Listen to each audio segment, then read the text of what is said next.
Assalamualaikum warahmatullahi wabarakatuh. Perkenalkan, nama saya Fadila Khairunisa dengan NIM 126205213245. Kali ini akan membahas konsep hakikat pembelajaran. Pertama, pengertian ilmu sosial. Ilmu pengetahuan sosial atau IPS merupakan cabang ilmu yang mempelajari tentang segala sesuatu yang berhubungan dengan manusia. Ilmu pengetahuan sosial atau IPS mengkaji tentang seperangkat peristiwa, fakta, konsep, dan generalisasi yang berkaitan dengan isu sosial yang ada di masyarakat.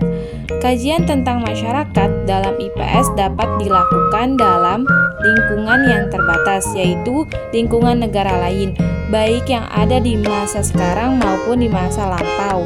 Dengan demikian, siswa yang mempelajari IPS dapat menghayati masa sekarang dengan dibekali pengetahuan tentang masa lampau umat manusia.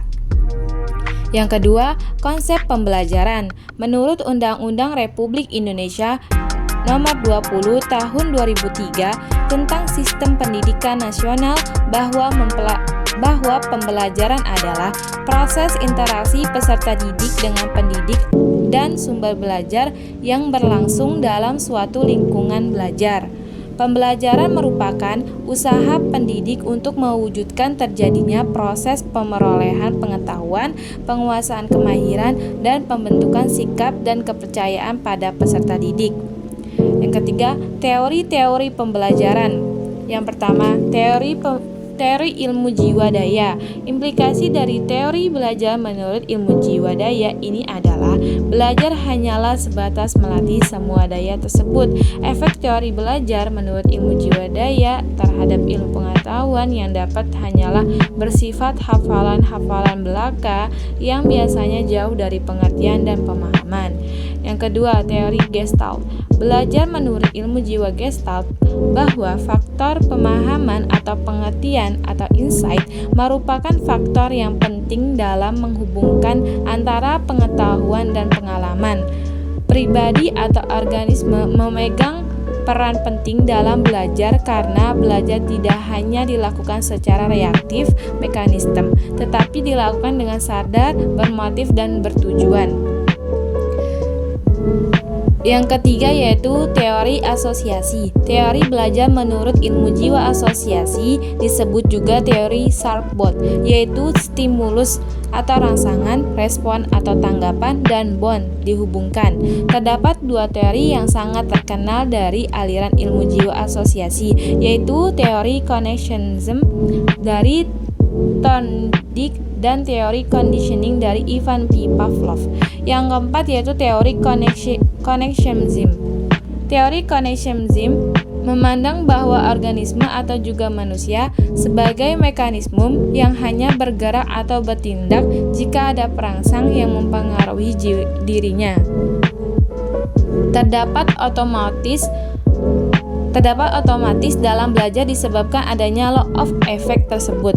Karena adanya law of effect, terjadilah hubungan connection atau asosiasi antara tingkah laku atau reaksi yang dapat mendatangnya sesuatu hasil atau efek. Yang terakhir yaitu teori conditioning.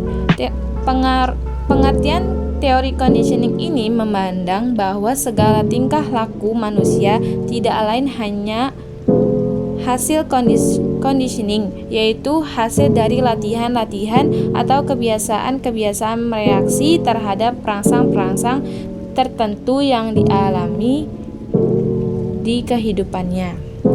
Yang keempat itu ada IPS dalam konsep pembelajaran. Pembelajaran IPS yaitu sebuah proses yang diberikan kepada siswa agar mendapatkan pengalaman melalui hubungan sebuah kegiatan yang sudah direncanakan sehingga siswa memiliki keterampilan mengenai bahwa IPS yang dipelajari. Konsep-konsep dalam pembelajaran IPS. Yang pertama, konsep dalam teori kognitif. Teori perkembangan kognitif Piaget sangat banyak mempengaruhi bidang pendidikan. Implementasi teori pembelajaran kognitif dalam pengajaran IPS dapat diwujudkan untuk merancang atau memodifikasi materi pembelajaran, tujuan pembelajaran, serta metode pembelajaran. Yang kedua yaitu konsep dalam teori behavioristik. Kaum behavioristik menjelaskan bahwa belajar sebagai suatu proses perubahan tingkah laku di mana reinforcement dan punishment menjadi stimulus untuk merangsang pembelajaran dalam berperilaku. Yang ketiga yaitu konsep teori humanistik. Humanistik adalah pendekatan yang multifaset terhadap pengalaman dan tingkah laku manusia yang memusatkan perhatian pada keunikan dan aktualisasi diri manusia. Tujuan belajar adalah untuk memanusiakan manusia. Proses belajar dianggap berhasil jika anak memahami lingkungannya dan dirinya sendiri. Adapun hakikat pembelajaran IPS. Hakikat IPS adalah telaah tentang manusia dan dunianya. Sedangkan menurut Ahmad Susanto, hakikat IPS adalah untuk menghubungkan konsep pemikiran yang berdasarkan realita kondisi sosial yang ada di lingkungan siswa. Sehingga dalam memberikan pendidikan IPS diharapkan dapat melahirkan warga negara yang baik dan bertanggung jawab terhadap bangsa dan negaranya. Adapun tujuan pembelajaran IPS, penulis menyimpulkan bahwa tujuan pembelajaran IPS memang sepantasnya disesuaikan dengan kebutuhan dari peserta didik itu sendiri. Pendidik sebagai fasilitator menjabati apa yang dibutuhkan oleh peserta didik dengan menyampaikan materi pembelajaran yang ditunjukkan untuk memahami realita atau hal nyata dengan maksud untuk mengembangkan kemampuan berpikir peserta didik. Ruang lingkup IPS. IPS adalah manusia sebagai anggota masyarakat dalam konteks sosialnya. Ruang lingkup kajian IPS meliputi yang pertama, substansi materi ilmu sosial yang bersentuhan dengan masyarakat. Yang kedua, gejala, masalah, dan peristiwa sosial tentang kehidupan masyarakat. Pengajaran IPS harus menggali materi-materi yang bersumber pada masyarakat. Dengan kata lain, pengajaran IPS yang melupakan masyarakat atau yang tidak berpijak pada kenyataan di dalam masyarakat tidak akan mencapai tujuannya. Ruang lingkup pembelajaran IPS meliputi aspek-aspek sebagai berikut. Yang pertama, manusia, tempat, dan lingkungannya. Yang kedua, waktu, keberlanjutan, dan perubahan. Yang ketiga, sistem sosial dan budaya. Keempat, perilaku, ekonomi, dan kesejahteraan. Cukup sekian pembahasan konsep hakikat pembelajaran MISD. Semoga video ini bermanfaat. Cukup sekian. Wassalamualaikum warahmatullahi wabarakatuh.